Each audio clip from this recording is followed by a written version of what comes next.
Follow along as I share what it was like taking my service dog on an Alaskan cruise.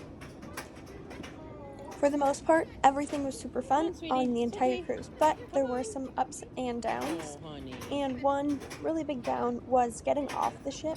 Good girl. So the stairs the ships have are special stairs that help adjust to the tide, and they're rickety, they make noise when you step on them, and since they adjust, the steps will actually turn and so then they have an angle like facing towards the sky, and that can be both dangerous and really scary for a dog.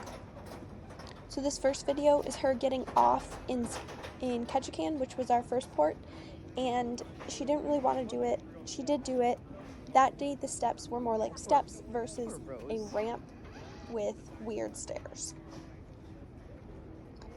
But our second port was Ketchikan, and those stairs were more in the ramp position. I'll put a picture in here. And she did not want to go on them. She would not go on them. We tried everything, and we ended up having to carry her off. Once we picked her up, she stopped flailing, and she settled into it, but it was still not a very fun time, and it was a little bit traumatizing for both me and Rosie.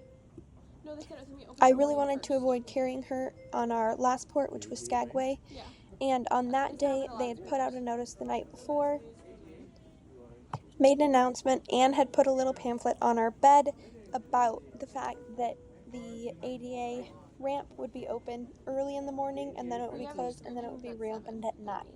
So I went super early to get off the ship, and I got there, and I was told that they do not have a ramp. I then had a panic attack because I did not want to have to go through what we went through the day before again, but my mom came down, and we just picked her up, and we carried her off, and it was fine. The main problem was we had an excursion at 7:30, and the ramp wouldn't be open until 9, and so we would have missed our excursion completely.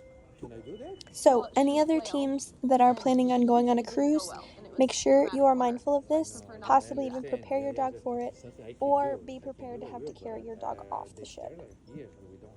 Because not only was it that she didn't want to go, but it also could have been dangerous for her even if she did go because of the way that the steps were slanted. She could have easily stepped her foot through the gap.